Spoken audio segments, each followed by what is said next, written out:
오늘 저는 우리 함께 합독한 말씀 계시록 11장 1절에서 13절 본문 삼아서 마지막 때 두 증인 이런 제목으로 이 시간 주시는 하나님의 은혜를 받고 나오도록 하겠습니다. 요한계시록은 이제 우리가 읽고 있는 이 말씀 전후를 해서 크게 세 가지의 재앙이 장차 땅에 거하는 불신자들에게 내려질 하나님의 심판을 말씀하고 있습니다. 제가 도표로 설명을 드렸어요. 다시 한번 도표를 보도록 하겠습니다. 여기 보시면 세 가지 재앙은 계시록 6장에 나오는 7인의 재앙, 두 번째는 계시록 8장 9장에 나오는 7 나팔의 재앙, 그리고 마지막으로는 7 대접의 재앙이 나오죠. 그래서 이 재앙으로 말미암아 이 주님이 오실 때쯤 이 7 대접의 이제 마지막 부분에 주님이 오시는데 이 7년 환란 가운데 있어질 이 모든 환란 가운데 엄청난 재앙이 임하죠. 그래서 우리가 요한계시록을 강의하는 이유는 장차 이루어질 말씀, 될 일이기 때문에 우리가 밝히 알고 가는 것이 중요하다는 거예요. 이미 성경의 90% 이상은 다 지나간 말씀이 이루어졌잖아요. 그대로 성경의 말씀이. 그런데 아직 이루어지지 않은 말씀이 성경 몇 군데 있습니다. 그 말씀들이 마태복음 24장 이후에 또 데살로니가 전후서 또는 에스겔, 다니엘서, 요한계시록, 주로 종말론에 입각한 말씀들, 종말장에 들어가는 말씀들이 아직 이루어지지 않은 말씀인데 이 말씀들은 반드시 이루어질 말씀이기 때문에 우리가 이 말씀들을 잘 듣고 깨닫고 준비하고 나아갈 때 하나님이 기뻐하실 줄로 믿습니다. 사실 많은 교회와 목사님들이, 성도님들이 이 요한계시록 말씀이 난해하고 어렵다 이렇게 말을 하면서 잘 보지도 않고 잘 전하지도 않은 경우가 있는데 1년에 또는 몇 년에 한 번씩은 여러분들이 이 계시록의 말씀을 들으면서 이 마지막 때를 어떻게 살아야 되는지 또 어떻게 준비하고 살아야 되는지를 알고 간다면 우리 가운데 영육간에 복이 될 줄로 믿습니다. 이제 도표를 보시면 7째 인, 7인을 주님이 떼시잖아요. 두루마리에 떨어뜨리는 그 인들을 하나 뗄 때마다 재앙이 시작되는데 그래서 이제 흰말, 붉은말, 셋째 인, 넷째 인, 다섯째 인, 여섯째 인까지 떼고 7째 인을 뗄 때 나팔 재앙이 시작되죠. 그리고 또 첫째 나팔, 둘째 나팔, 셋째 나팔, 다섯째, 여섯째 나팔까지 우리가 보았거든요. 지난 시간에. 이제 오늘 11장 1절로 13절까지 말씀 봤는데 15절에 보시면 7째 천사가 나팔을 불매할 때 7째 나팔이 불려집니다. 그러니까 지금 7 나팔에 6번 있죠. 6번. 네 천사와 이역 마병대의 이야기를 말씀을 드렸어요. 그 사이에 7 나팔을 불면 이제 7 대접의 재앙이 시작되는데 그 사이사이에 지금 주님이 말씀하시는 내용이 오늘 말씀입니다. 1절부터 보시면 이렇게 말씀해요. 또 내게 지팡이 같은 갈대를 주며 말하기를 일어나서 하나님의 성전과 제단과 그 안에서 경배하는 자들을 측량하되 이렇게 말씀합니다. 지팡이 같은 갈대는 뭐냐? 우리나라에는 없어요. 제가 보니까 여러분 엄지손가락만한 정도의 대나무 정도다 생각하시면 좋을 것 같아요. 그래서 이 엄지손가락만한 대나무가 반듯하게 자라기 때문에 이것을 잘라서 자로 쓰기도 했고 측량할 때 자. 그 당시는 이제 2000년 전에 뭐 자가 없었으니까 또는 단단하기 때문에 때로는 지팡이처럼 쓰기도 했어요. 그 갈대 지팡이를 말합니다. 그래서 세 가지를 측량하라고 말씀하는데 성경 보니까 하나님의 성전, 그리고 제단, 그리고 그 안에서 경배하는 자들을 측량해라. 세 가지를 측량하라는 거죠. 여러분 여기서 보면 이제 하나님의 성전과 제단은 무엇을 말하는가? 구약의 성전을 보겠습니다. 제 사진을 올렸어요. 지금의 교회라고 보시면 되는데 좀 다르죠. 세마포장이라 해서 하얀 염소털로다가 그 성전 담을 쌓아요. 담을 칩니다.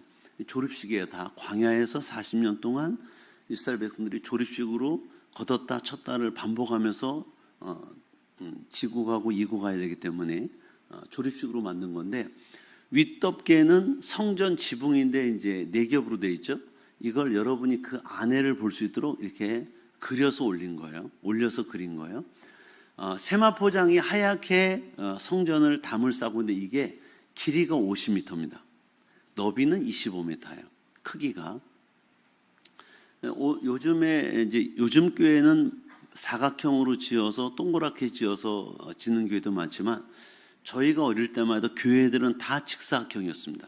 왜 직사각형이냐면 구약의 성전의 개념을 가지고 성전을 많이 지었어요. 그래서 직사각형으로 쫙 짓는 거예요. 그래서 보시면 성전 안에 덮개로 덮어놓은 안에를 보시면 지성소와 성소가 있잖아요. 지성소는 하나님의 말씀, 모세의 두돌판이, 십계명의 두돌판이 들어가는 법궤가 있는 자리. 그리고 성소는 여러분 조그맣게 보이죠? 왼쪽에 등잔대, 등잔이죠. 앞에는 분향대, 오른쪽은 떡상이 있어요. 기둥이 5개, 3개, 4개 뒤에 보이는데 여기는 휘장이 가려져 있습니다. 휘장, 출입구예요. 그래서 덮개로 가려놓으면 빛이 하나도 안 들어오고요. 성소의 등잔대에서만 빛이 빛납니다. 이건 이제 감나무, 오일, 올리브유를 넣어서 올리브유를 태워서 불을 피우거든요. 이게 감나무라고 말하기도 하는데 올리브유입니다. 이 성소와 지성소를 합쳐서 말을 성전, 1절에 보시면 하나님의 성전과 이렇게 표현하잖아요. 그 다음에 제단과 두 번째 측량할 건 제단이라고 나오는데 이 제단은 뭘 말하냐면 성소와 지성소를 하나의 성전으로 볼 때 밖에 있는 번제단이 있습니다. 동쪽으로 향한 출입구 쪽에 번제단이 제일 먼저 나오잖아요. 이 번제단은 뭐냐면 구약의 제사는 희생제사였습니다. 내가 죄를 지으면 우리 집에서 키우던 양이나 염소나 소를 데려다가 내가 그 죄를 짐승에게 전가시키 기도를 해요. 하나님, 내가 어제 박서방네에서 시계를 훔쳤어요. 예수님 피로 내 죄를 이 짐승에게 전가시킵니다. 나의 죄를 사해 주세요 하고 내 죄를 내가 키운 양이나 염소나 흠없고 아주 좋은 상품의 가치가 있는 그 양, 염소 또는 송아지에다 안수라고 그 짐승을 내가 목을 따요. 그리고 제사장은 양푼의 피를 받아서 우슬초로 뿌리면서 너의 죄가 사해졌다. 또는 번제단 뿔에 피를 바르면서 너의 죄가 사해졌다 선포하면 내 죄가 용서받는 거예요.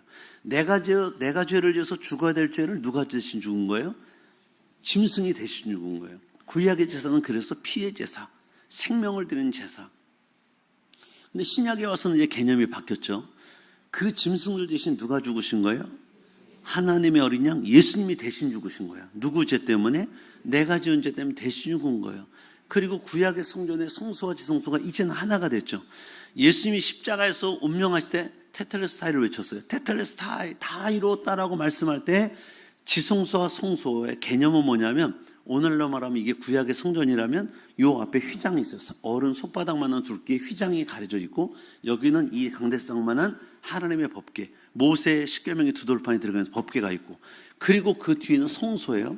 성소와 지성소는 뭐냐면 지성소는 이 제사장 중에 대제사장이 1년에 한 차례만 들어와요. 대속죄, 이스라엘의 죄를, 나라의 죄를 속죄할 때 한 번 들어오고 이 성소는 제사장들이 순번을 정해서 차례대로 들어와서 매일 등불을 간검하고 일주일에 한 번씩 떡을 갈아내고 그 일을 순번대로 해요. 그래서 그때는 일반 평신도는 성소와 지성소는 아무도 못 들어왔어요. 제사장들만 들어왔습니다. 그런데 예수님이 십자가에 운명하시면서 테텔레스를 외쳤을 때 다 이뤘다를 말할 때 지성소와 성소 중간에 있는 예수님의 육체라고 말하는 그 휘장이 위로부터 아래까지 찢어져요. 하나가 됐습니다. 그리고 베드로서 보시면 우리는 다 왕 같은 제사장들이라고 말씀했기 때문에 이제는 만민 제사장, 여러분들도 성소에 들어올 수 있는 자격을 얻었어요. 누구의 피로? 예수의 피로 깨끗하게 씻음받아. 여러분들이 오늘 성소에 들어와 예배 드리는 거예요. 구약 같으면 여러분은 성전에 못 들어옵니다. 다 성전 밖 번제단, 물두멍 그 성전 뜰에 있었어야 돼요. 성전들도 유대인의 이방인의 뜰, 남자들의 뜰, 여자들의 뜰, 다 뜰이 다 구역이 정해져 있었어요. 여자들만 있는 곳, 남자들만 있는 곳, 이방인들 가는 곳. 성전에 절대 못 들어왔어요. 제사장들만 들어왔는데 지금은 예수님의 죽으심으로 모든 제사법이 폐지되고 이러한 성전도 변화되어서 어떤 성도든지 교회에 들어와서 예배드릴 수 있는 자리가 된 줄로 믿습니다.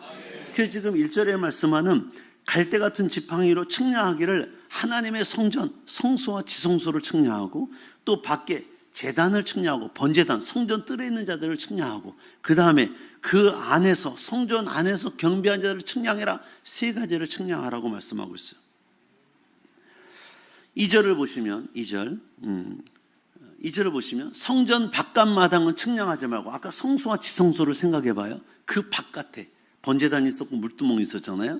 그 밖에 그 마당은 측량하지 마라. 그냥 두라. 이것은 왜? 이방인에게 주었은즉 앞으로 이방인, 적그리스도, 예수님을 대적하는 교회를 대적하는 세력들에게 넘겨줬다는 거예요. 주었은즉 그들이 거룩한 성을 42달 동안 짓밟을 것이다. 42달이란 1260일이에요. 42달, 3년 6개월입니다. 그 3년 6개월은 7년 환란 가운데 마지막 3년 6개월이죠. 3년 반은 적그리스도가 평화를 약속하고 후 3년 반은 교회를 핍박하고 잔멸하잖아요. 죽이잖아요. 교회를 없이 하려고 그러잖아요. 그때를 얘기하는 거예요. 그래서 그 성전 밖에 있는 그 뜰에 있는 자들은 다 짓밟힐 것이다를 말씀하고 있죠. 다시 말하면 성전 안에 있는 자들은 참 성도, 예수를 잘 믿는 사람, 진짜 크리스찬. 성전 밖에 있는 뜰에 있는 사람들은 예를 들면 종교인. 물론 새가족들은 이제 예수 믿은 지 얼마 안 되면 믿음이 아직 자라지 않았기 때문에 세상 사람처럼 살기도 하고 성도들처럼 살기도 하죠. 그러나 예수 믿은 지 몇십 년 된데도 불구하고 세상 사람처럼 똑같이 사는 사람들은 성전 바깥에 있는 자들처럼 보인다는 거죠. 그래서 성전 바깥 마당을 참교에 속하지 못한 형식적인 크리스찬들을 일컫는다. 이사야서 1장 12절을 보시면 하나님께서 그 당시 제사가 타락하고 백성들이 타락하고 그때에 들어오는 사람들에게 이렇게 말씀했어요. 너희가 내 앞에 보이러 오니 이것을 누가 너에게 요구하였느냐? 내 마당만 밟을 뿐이라. 구약 성경에 성전 뜰만 밟는 사람들을 하나님이 책망하시고 탄식한 내용이거든요. 다시 말하면 저와 여러분들도 이제 교회를 다닌다면 오늘 주님께서 1절, 2절에 성전 안에 있는 자들 측량해라. 성전 바깥 마당은 측량하지 말라. 이방인들에게 그들이 42달 동안 짓밟힐 것이다를 구분했다면 우리가 성전 안에 있는 참 크리스찬들인지 아니면 성전 바깥 마당에 있는 종교인들인지를 우리 스스로 체크해 볼 필요가 있다. 계시록 말씀을 왜 우리가 증거하고 배워야 되냐면 주님이 우리를 보시는 시각을 알 필요가 있죠.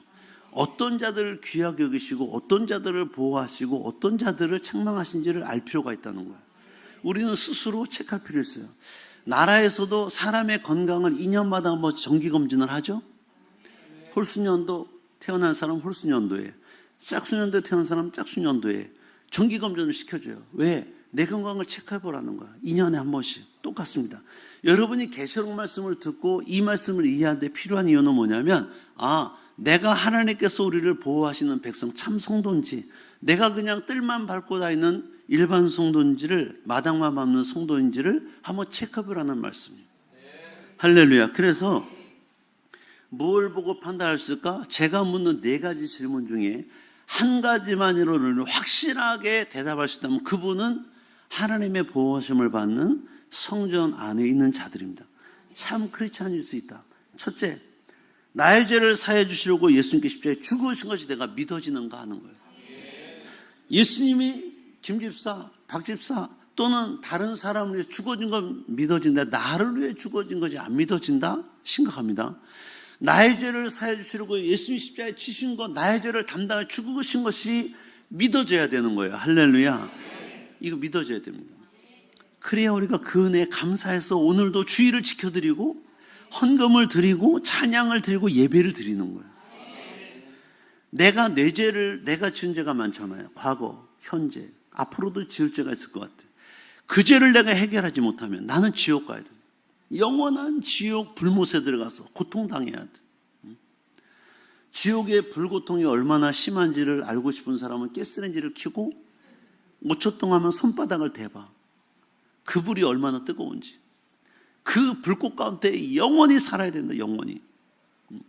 그러니까 그런 죄, 그 죄를 예수님이 다 내 죄를 담당하시길 때 죽으신 것이 믿어지면 그분은 구원받은 자요. 그 은혜를 깨닫고 믿음의 삶을 사는 자는 믿음으로 잘 살겠죠.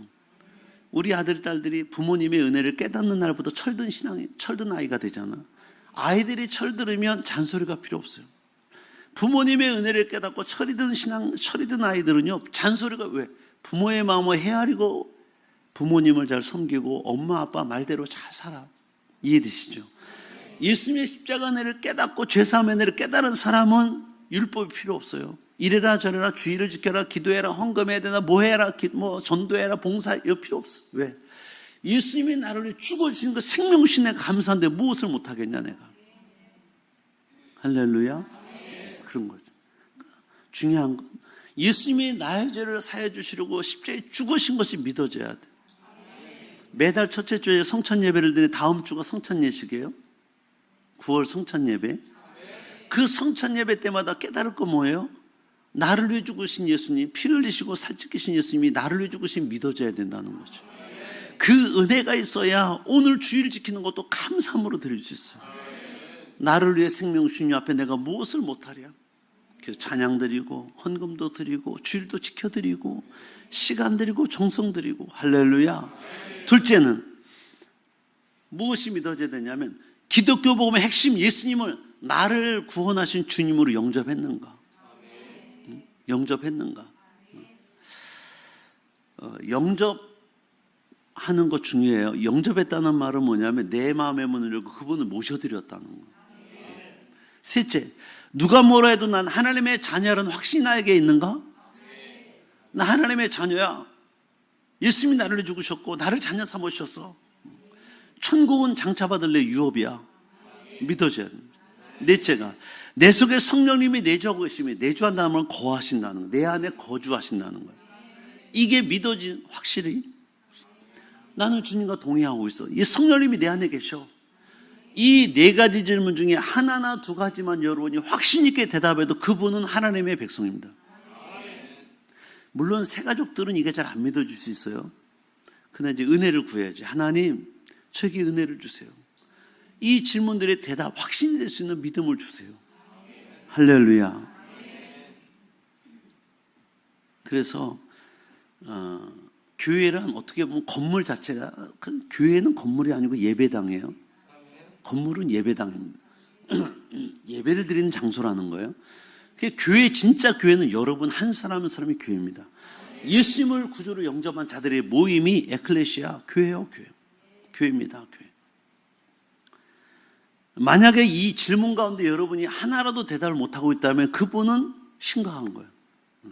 성전 안에서 하나님의 보호하심 받고 하나님의 측량 안에 거하지 못하고 성전 바깥들에 거한 자가 될 수 있어요. 할렐루야. 여러분 예수님을 믿으시고 영접하시고 성령님이 나와 함께 하심을 믿고 또 나는 하나님의 자녀가 됐으면 확신할 수 있는 여러분 되시기를 축복합니다. 우리가 교회 안에 있어야 하나님의 성전 안에 있어야 안전해요. 성전 바깥 뜰에 있으면 아까 2절에 말씀하잖아요. 42달 동안 이방인에게 내어준대잖아. 짓밟힌대잖아요. 하나님의 보호하심이 없는 거예요. 할렐루야.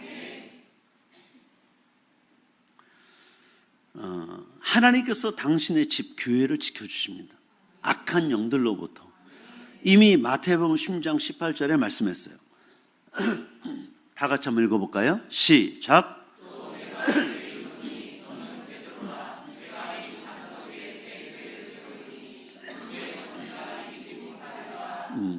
예수님의 베드로가 올바른 대답을 했을 때 칭찬하신 말씀이에요. 근데 무슨 대답을 했죠? 너희는 나를 누구라 하느냐 할 때 베드로가 말했어요. 주는 그리스도시요 살아계신 하나님의 아들이십니다. 이거 믿은 거예요. 그 고백에 주님이 감당하셔서 뭐라고 하시냐면 내가 내게로 너는 베드로라. 내가 이 반석 너의 고백 위에 내가 교회를 세우리니 음부의 권세 사단의 역사죠. 그것들이 이기지 못할 것이다. 여러분, 그러니까 예수님을 구주로 영접하시고 성령님과 동행하시고 하나님의 자녀의 권세를 가지고 살면 악한 영들의 역사를 이겨낼 수 있어요. 그들이 여러분을 해하지 못합니다. 건들지 못해요. 하나님의 도우심과 보호하심이 있어요. 근데 중요한 건 하나님 안에 거하지 않는, 성전 바깥 뜰만 밟고 다니는, 마당만 밟고 다니는 자들은 위험할 수 있어요. 왜? 하나님의 보호하심이 없습니다. 위험할 수 있다. 다시 말하면 종교인, 예수님 영접하지 않고. 요한복음 1장 12절을 보시면 어떻게 하면 우리가 하나님의 집, 교회에 속한 자가 되고 하나님의 자녀가 되면 자동적으로 교회에 속한 자가 되는데, 그 길은 한 길이에요. 그건 뭐냐면 예수님을 영접하는 것뿐이 없습니다. 여러분, 요한복음 1장 12절은 정말 저는 중요하게 생각하는 구절인데, 우리는 요한복음 3장 16절 말씀만 중요하게 생각합니다. 하나님의 세상을, 이렇게 율동하죠. 하나님이 세상을 이처럼 사랑하사 독생자를 주셨으니 그를 믿는 자마다 멸망치 않고 영생을 얻게 하려 하십니다. 주일학교 율동 때 다 배운 거잖아요. 하나님이 세상을 이처럼 사랑하사 독생자를 주셨으니 믿는 자는 멸망치 않고 영생을 주신다. 이 요한복음 3장 10절 말씀을 너무 잘 믿어서 우리는 어떻게 생각하냐면, 예수님 하나님의 아들이야. 인류의 죄를 담당하시고 죽으신 분이야. 죽은 뒤에 사흘 만에 부활하시고 승천하신 분이야. 다시 재림할 분이야. 다 알고 있어요. 다 그걸 믿는데, 근데 그분과 나는 아무 상관이 없다면 이거 믿는 게 아니라는 거예요. 그 말씀을 좀 더 세분화시켜서 요한복음 1장 12절 이렇게 말씀한 거예요. 영접하는 자, 곧 그 이름을 믿는 자들에게는, 영접하는 것과 그 이름을 믿는 것을 하나로 동일시했어요. 똑같다. 영접하는 자, 곧 어떤 자들이냐? 그 이름을 믿는 자. 그러니까 2000년 전에는 예수님 믿어요, 그렇게 말했다면 그분은 어떻게 사는 거냐면 예수님을 내 인생의 주인으로 모셔드려서 그분과 함께 믿음의 삶을 사는 거야. 그 사람을 믿는 자, 영접한 자로 인정했다는 거예요. 오늘날 크리스찬들은 그렇지 않아요. 영접 안 하고 머리로만 믿습니다. 그 예수님 하나님의 아들이야. 우리 인류의 죄를 지고 담당하여 십자가에 죽으셨어. 3일 만에 부활하신 분이지. 그리고 승천하셔서 다시 재림하신데 나 그분 믿어 해놓고 내 인생에는 개입하지 마세요. 내 마음대로 살 겁니다. 이런 성도 크리스찬이 우리나라 1000만 성도 가운데 500만. 저는 그렇게 보고 있습니다. 그분들은 종교인이에요. 그분들은 예수 믿는 사람이 아닙니다. 지식으로는 믿고 있어요. 그러나 삶에는 없어. 왜 한국교회가 기독교인 소리를 듣냐면 그렇게 말하면서 세상 사람과 똑같이 살아요. 거짓말하고 도둑질하고 사기치고 욕하고 싸우고 미워하고 시기하고 질투하고 막 그렇게 살잖아. 세상 사람이 볼 때는 너 교회 다닌다며, 너 예수 믿다며, 사는 거 보니까 우리하고 똑같네? 이 기독교인 그렇게 말하는 거예요. 그들이 누구냐? 성전 뜰을 밟는 자. 성전 안에 예배한 자는 그렇게 살지 않아요. 영접하는 자로 삽니다. 할렐루야. 인도의 간디가 그런 말 했대. 나는 예수를 좋아한다, 존경한다. 근데 크리스찬들은 싫어해. 그랬던 거예요. 예수 믿는 자들은 싫어한대. 왜? 예수님은 좋아하는데, 존경하는데 크리스찬들은 싫어하는데. 왜 그럴까요? 말하고 삶이 다르다. 예수 믿고 사는 삶은 예수님처럼 인격적으로 살아야 돼. 예수님처럼. 근데 그렇게 안 사는 거야. 세상 사람과 똑같이 살아. 도대체 예수 믿는 사람인지 안 믿는 사람인지. 그래서 이런 얘기 있잖아요. 두 사람이 길가에 싸우고 있었대. 멱살을 쥐고 근데 지나가는 사람이, 아니 박 장로님 웬일이십니까? 누구하고 싸워요? 딱 보니까, 아니 안수집사님 왜 싸워요? 서로 다른 교인인데 서로 장로가 안수집사야. 멱살 쥐고 싸우고 있는 거야. 지나가는 사람이 알아보고 인사하는 거지. 아니 장로님 웬일이세요? 아니 안수사님 웬일이세요? 이 웃기는 얘기 같지만 사실은 심각한 거예요. 우리가 그렇게 살고 있다는, 그렇게 믿고 있는데 안 믿는 사람도 사는 거예요. 그러니까 이 말씀은 뭐예요? 영접해서 예수님을 내 인생의 주인으로 모시는 삶과 예수 믿는다는 말하는 사람과 똑같은 거다. 똑같아. 그러니까 우리가 예수 믿는다면 영접하여 그분으로 내 인생의 주인으로 모시고 살아야 됨이 맞습니다. 할렐루야. 그게 맞아요. 그래서 오늘 성경 본문 다시 돌아와서 2절에 보시면 이방인이 42달 동안 거룩한 성을 짓밟고 시작 말하는데 42달은 교회가 세상으로부터 박해를 받는 기간, 마지막 7년 하할 때 3년만 동안 핍박을 받아요. 그때 이 박해 때문에 세상에는 참 교회와 거짓 교회로 바뀝니다. 교회도. 그래서 이 핍박을 이겨내면서 끝까지 믿음을 지킨 교회가 있는가 하면 세상에 동화되어서 똑같이 가는 교회가 있다. 타락한 교회. 오히려 세상과 타협할 뿐 아니라 참교회를 같이 핍박을 해. 우리나라 그런 역사가 있었어요. 일제 30년 동안 그들이 일본인들이 와서 기독교인들에게 회유한 정책이 뭐냐면 신사참배였어요. 일본의 황제를 신으로 섬겨. 또 거기 신사를 참배하게 하는 거예요. 근데 진짜 기독교인들은 거부했습니다. 순교당했어요. 근데 많은 교회들이 거기 순응했습니다. 그래서 천황을 신으로 숭배한 거예요. 신사참배한 거예요. 그들이 원하는 대로 해준 거예요. 결국 지금 와서는 그 일이 잘못됐다라고 이미 다 얘기하잖아. 그때 당시는 거의 7, 80%, 90%가 다 그렇게 쫓아갔어요. 신사참배했다니 한국 기독교가. 근데 그 중에 일부만 거부했어요. 순교당하며 옥살이하면서 고문당하면서. 그때는 그들이 오히려 안 하는 사람을 욕하고 핍박했어요. 같이. 근데 지금 와서는 이미 다 명백히 밝혀졌잖아요. 신사참배 한 분들 부끄러워하잖아요. 안 한 분들을 높여드려요. 마지막 때도 마찬가지. 오히려 악한 자들에게 속해서 예수 믿고 참 교회를 핍박하는 무리들이 믿는 자들 중에도 있을 거라는 거예요. 믿는 자들 중에도. 3절 해볼까요? 3절. 이렇게 말합니다. 내가 나의 두 증인의 권세를 여기 내가는 예수님으로 봐야 돼요. 하나님께서, 예수님께서 나의 두 증인에게, 여기 두 증인은 복음을 전하는 성도 교회를 의미합니다.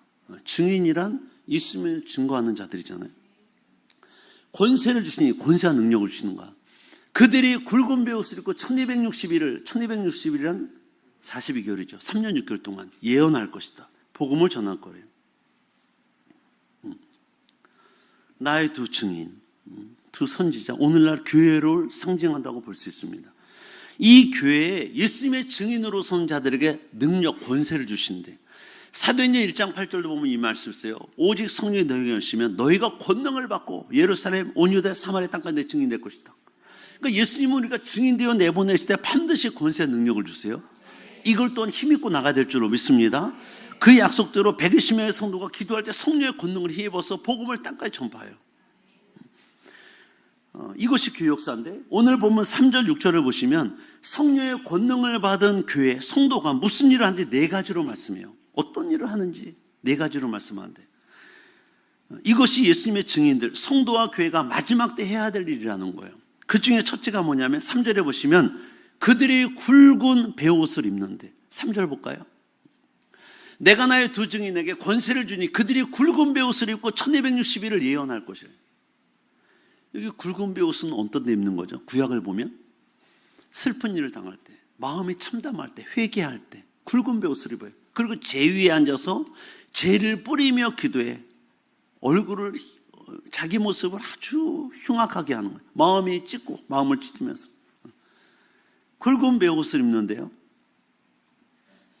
왜 굵은 베옷을 입을까요? 이런 거죠. 슬픔과 비애를 느끼며, 다시 말하면 성도와 교회가 세상의 죄와 불행을 보면서도 말할 수 없는 탄식과 안타까움을 갖고 그 책임을 오히려 자기에게 돌리는. 예를 들면 소돔과 고모라 성이 멸망당할 때 아브라함이 중보기도 하잖아요.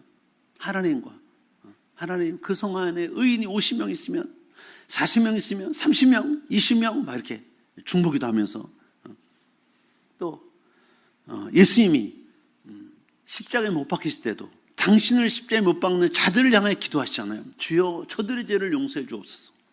저들은 자기가 하는 일을 알지 못합니다. 중보하시잖아요. 그런 것처럼 그 심정을 가지고 세상을 보면서 굵은 베옷을 입고 1260일을 복음을 전하는, 이 마지막 때 성도와 교회들이 할 일이면서 또 그렇게 한다는 거죠. 둘째는 성령님의 권능을 받은 교회와 성도가 1260년 예언하는데 복음을 전한다는 거죠. 3절에 보면 그들이 굵은 벼슬을 입고 1260년을 예언하리라. 교회와 성도가 3년 6개월 동안 그들이 죄에서 돌이켜 돌아오기를 회개하기를 중보기도 하면서 한편으로는 또 복음을 전하는 거예요. 이게 마지막 때 우리가 해야 될 일이고 지금도 하고 있잖아요. 우리가 교회 밖에 있는 저들을 위해 충고하는 거죠. 가슴 아파하면서 우리 가족이 형제가 이웃이 돌아오기를, 내가 마치 죄 지은 것 내가 회개하면서 그들을 돌아오기를, 그러면서 복음을 전하잖아요. 핍박을 받으면서. 세 번째 일은 성령의 권능을 받은 교회와 성도가 두 감람나무 두 촛대 역할을 한다는 거죠. 4절에 보니까 이렇게 말씀해요. 그들은 이 땅에 주 앞에 서 있는 두 감람나무와 두 촛대다. 이 감람나무라는 표현은 스가랴 4장을 보면 좀 더 자세하게 나와 있는데, 아까 우리 성전의 모형을 봤잖아요. 거기 보시면 성전문을 들어가면 성소의 왼쪽에 등잔대가 있어요. 7 등잔대. 거기는 감람이 올리브예요. 올리브유를 부어서 기름을 붙이는, 불을 붙이는 거예요. 빛을 밝히는 거죠. 그러므로 두 감람나무는 교회와 성도의 능력이 부어진 것을 의미한다. 이 성도들에게 교회에 성령의 능력이 부어지는 것을 의미하고, 교회와 성도가 성령의 능력으로 복음의 빛을 발하는 것을 의미한다. 촛대는 빛을 밝히는 역할을 하잖아요. 교회가 성령의 능력으로 충만해서 복음을 비출 때 어두운 세상이 밝아질 수 있고요. 교회는 세상을 구원의 길로 인도하는 축복의 기관입니다. 할렐루야. 넷째 하는 일은 성령의 권능받은 교회와 성도가 성도를 대적하는, 교회를 대적하는 세상을 심판하는 곳에도 주셨어요. 그래서 5절 6절 말씀 보시면 이렇게 말씀해요. 만일 누구든지 그들을 해하고자 하면, 그들은 증인들이야. 두 감람나무와 촛대들 해하고자 하면, 해를 입히고자 하면 그 말이죠. 그들의 입에서 불이 나와서 그들의 원수를 삼켜버릴 것이요 누구든지 그들을 해하고자 하면 반드시 그와 같이 죽임을 당하리라. 그들이 권능을 가지고 하늘을 닫아 그 예언을 한 날 동안 비가 오지 못하게 하고, 또 권능을 가지고 물을 피로 변하게 하고 아무 때든지 원하는 대로 여러 가지 재앙으로 땅을 치료다. 여기 보시면 3년 6개월 동안 비가 오지 않게 한 자 누구죠? 엘리야. 아합 때 그 나라가 바알과 오세라를 섬기니까 엘리야 시대 때 하늘이 막혀서 3년 동안 비가 오지 않아요. 가뭄으로 망하죠. 또 물이 피가 되게 하는 역사는 누가 일으키죠? 모세가 애굽의 나일강에 지팡이로 피가 되게 하잖아요. 그러니까 다시 말하면 장차 교회가, 성도는 성령의 능력으로 복음을 전해, 회개의 복음을 전하는데 그 복음을 거절하고 하나님의 교회와 성도를 대적한 자들에게는 그 심판이 하늘로부터 임하게 된다, 그런 의미예요. 그렇기 때문에 교회가 이 땅에 존재하는 기간은 세상의 희망인 줄 믿습니다. 교회는 여러분이에요. 옆에 분과 인사합시다. 교회는 당신입니다. 성도들이 교회예요. 건물은 예배당입니다. 정확히 말하면 이 교회는, 이 건물은 예배당, 예배드리는 장소예요. 교회는 누구냐? 예수를 영접하고 예수님을 구주로 믿는 자들이 모인 그 모임의 교회야. 그러니까 여러분 한 사람 한 사람이 우리 제자들 교회입니다. 여러분이 우리 교회 간판이에요. 사인입니다. 할렐루야. 이 교회 시대는 구원의 시대. 지금은 구원의 문이 열려 있어요. 그래서 누구든지 예수 믿고 영접하면 구원받습니다. 죄사함 받고 하나님의 자녀가 되고 천국을 요구로 받아요. 그러나 이 교회 시대가 계속 유지되는 건 아니죠. 교회 시대가 반드시 마칠 날이 있어요. 언제냐? 7절 이하의 말씀입니다. 한번 7절을 읽어보실래요? 7절 있습니다. 시작. 그들이 그 증언을 마칠 때 무정에부터 올라오는 짐승이 그들과 더불어 전쟁을 일으켜 그들을 이기고 그들을 죽일 터인즉. 보십시오. 그들은 누구예요? 증인. 오늘날 교회와 성도들이 복음, 이 증언을 마칠 때, 마친 날이 있어요. 그때 무적의 영으로부터 사단 마귀가 올라와서 짐승이 그 증인들과 더불어 성도와 교회와 싸워서 전쟁을 일으키고 오히려 그들을 이겨 교회가, 성도가 순교를 당합니다. 하지만 교회의 순교는 실패가 아니라 예수님께서 맡긴 구원 사역을 죽기까지 사명을 완수한 거예요. 할렐루야. 예수님의 그 고난의 자체를 쫓아서 그리스도의 남은 고난을 자기 몸에 채운 거야. 8절 볼까요? 8절 읽어봐요. 시작. 그 성은 영적으로 하면 소돔이라고도 하고 애굽이라고도 하니 곧 그들이 주께서 십자가에 못 박힌 곳이라. 그 증인들이 죽인 장소가 어디냐? 죽음을 맞이한 장소가 어디냐면 소돔과 고모라. 영적으로 말하면 죄악이 관영했던 곳. 그러니까 죄악된 세상에서 죽는 거야. 또 애굽, 하나님의 백성들을 종살이 시켰던 곳, 못 살게 했던 그곳, 예수님이 십자가에 못 박힌 곳 예루살렘이죠. 그런 곳에서 그들의 위세가 등등할 것이다. 예수 믿는 교회와 성도를 핍박할 것이다. 이게 장차 있어질 일이에요.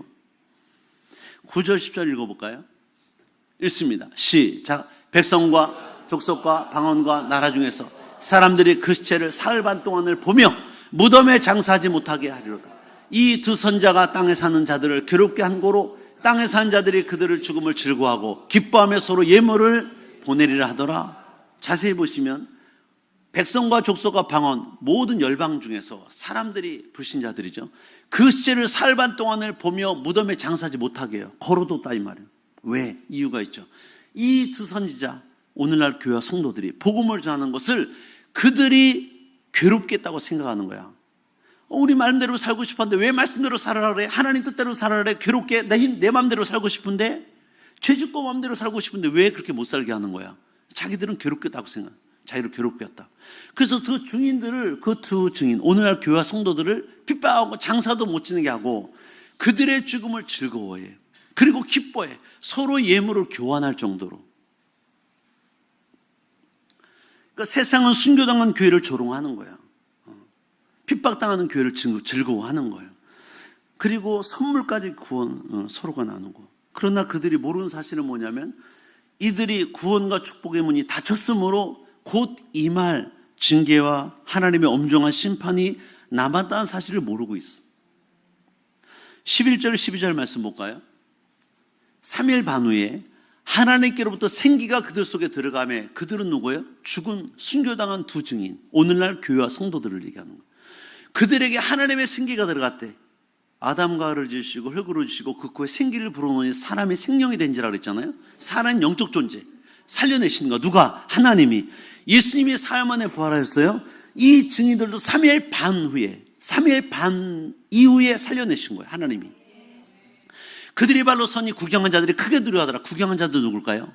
기뻐하고 즐거워하던 불신자들, 교회를 핍박한 자들, 마귀와 사단과 한편됐던 자들. 하늘로부터 큰 음성이 있어 이리로 올라오라 하물 그들이 듣고 구름을 타고 하늘로 올라가니 승천한 거예요. 그들의 원수들을 구경하더라. 이 일이 반드시 이루어질 것이다. 예수님이 십자가에 죽으신 것처럼, 그리고 3일 만에 부활하신 것처럼 그 핍박당하던 교회와 성도들도 마침내 부활할 것이고, 마침내 그 교회와 성도들이 휴거될 것을 말씀하는 거예요. 장차. 사도 바울은 성도와 교회 휴거에 대해서 이렇게 말했어요. 데살로니가전서 4장 16절 10절에 한번 여러분 믿음을 가지고 읽어볼까요? 우리에게 장차 임할 일이니까 크게 읽습니다. 시작. 주께서 호령과 천사장의 소리와 하나님의 나팔 소리로 친히 하늘로부터 강림하시리니 그리스도 안에서 죽은 자들이 먼저 일어나고 그 후에 우리 살아남은 자들도 그들과 함께 구름 속으로 끌려올려 공중에서 주를 영접하게 하시리니 그리하여 우리가 항상 주와 함께 있으리라. 아멘. 마지막 때 7년 환난 중에 마지막 3년 반은 핍박을 당해요. 고난을 당합니다. 죽임을 당한 자도 있을 것이고 고문을 당하여 감옥에 갇힌 자도 있을 것이고 핍박을 당할 수도 있어요. 그런데 하나님이 그렇게 끝내지 않아요. 7년 안에 끝난 뒤에 주님이 오셔서 할렐루야, 호령과 천사장의 소리와 하나님의 나팔소로 친히 하늘로부터 강림하신다. 내려오신다.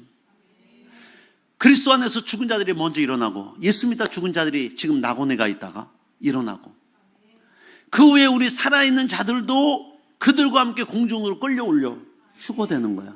우리 몸이 살아있던 자들은 몸이 호련히 영원한 부활체로 영체로 바뀌는 거야. 그리고 하늘로 끌려 올라가는 거야. 공중에서 공중제림할 주님을 만나는 거야. 그리고 영원토록 그분과 함께 사는 거야. 이게 휴거의 사건이에요. 성경은 거짓이 없습니다.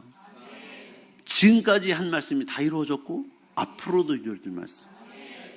그러니까 우리가 성전 안에 있는 자들이 되어야 돼요. 성전 바깥에 있는 자들이 되면 안 돼요.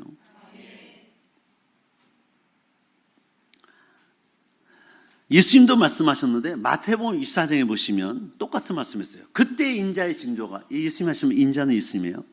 인자의 징조, 하늘에서 이제 내려오시는 재림의 징조가 하늘에서 보이겠고, 그때 땅의 모든 족속들이 통곡하며, 불신자죠, 성전 밖에 있던 자들이 통곡하는 거예요. 그때는 세상의 모든 80억, 지금 81억인데 전 세계 인구가, 예수 믿자들 빼고 교회 밖에 있는 사람들이 다 영안이 열려요. 공중에서 재림하신 예수님 봅니다. 그들이 다 그날은 뭘 느끼냐면 끝이다, 딱 느껴요. 다 알아요. 성경 모르는 자들도 예수님의 재림을 딱 보면 딱 알아요. 영안이 열리면서 아, 끝이다. 그들의 땅의 모든 족속들이 통곡하며 그들이 인자가 구름 타고 능력과 큰 영광으로 오는 것을 보리라. 예수님 말씀이에요. 그가 큰 나팔 소리와 함께 천사들을 보내니 그들이 그의 택하신 자들을 하늘이 끝에서 저 끝까지, 이 말은 뭐예요? 전 세계에서, 이 말이에요. 그들을 모으리라, 불러올린다. 휴거되는 사건입니다. 우리가 오늘날 복음을 전하고 예언하고 예수 믿지 않는 자에게 핍박을 당하고 눈물 흘리고 상처 입으면서 전도해요. 복음 전하고 예수 믿 증인으로 온갖 핍박을 다 당하고 3년 반 이 환란 때, 7년 환란 끝에는 더 심한 핍박을 당해. 그러나 끝까지 우리가 믿음을 지키고 복음을 전하고 있으면 죽은 것 같으나 죽음이 끝난 게 아니라 하나님 부활시켜 주시고 주님이 오신 날 살아있는 자들은 호련히 변화되어 영체로 부활되는 거예요. 승천하는 거예요. 그래서 계시록에도 말씀이에요. 똑같은 말씀이 대성가전서에도 마태복음에도 계시록에도 1장 7절에 볼지어다 그가 구름을 타고 오시리라. 재림하신다. 각 사람의 눈이 그를 보겠고 전 세계 80억 인이 다 그를 본다는 거예요. 각 사람의 눈이에요. 그를 찌른 자들도 볼 거예요. 그를 찌른, 예수님을 찌른 자들이야. 이미 죽었잖아요. 그런데 예수님을 찌른 자는 지금도 예수님을 대적한 자들이지. 예수님을 대적한 자들은 예수님을 찌르는 자들이에요. 그들도 볼 것이요, 땅에 있는 모든 족속, 200여 나라의 모든 족속, 81억의 인구가 그로 말미암아 애곡하리니, 통곡한 날이 와요. 진짜 주님이 오시네, 진짜 이런 일이 있었네, 통곡하는 거예요. 오늘 성경 13절에 이렇게 말씀해요. 마지막 구절이잖아요. 그때 큰 지진이 나서 성 10분의 1이 무너지고 10분의 1, 전 세계에 있는 도시 나라의 10분의 1이 무너진다는 거야. 지진이 나서. 일본이 지금 난리 났잖아요. 일본이 지금 큰 지진이 일어날 걸 지금 생각해서 9.0 이상 날 지진 때문에 막 두려움에 떨고 있잖아요.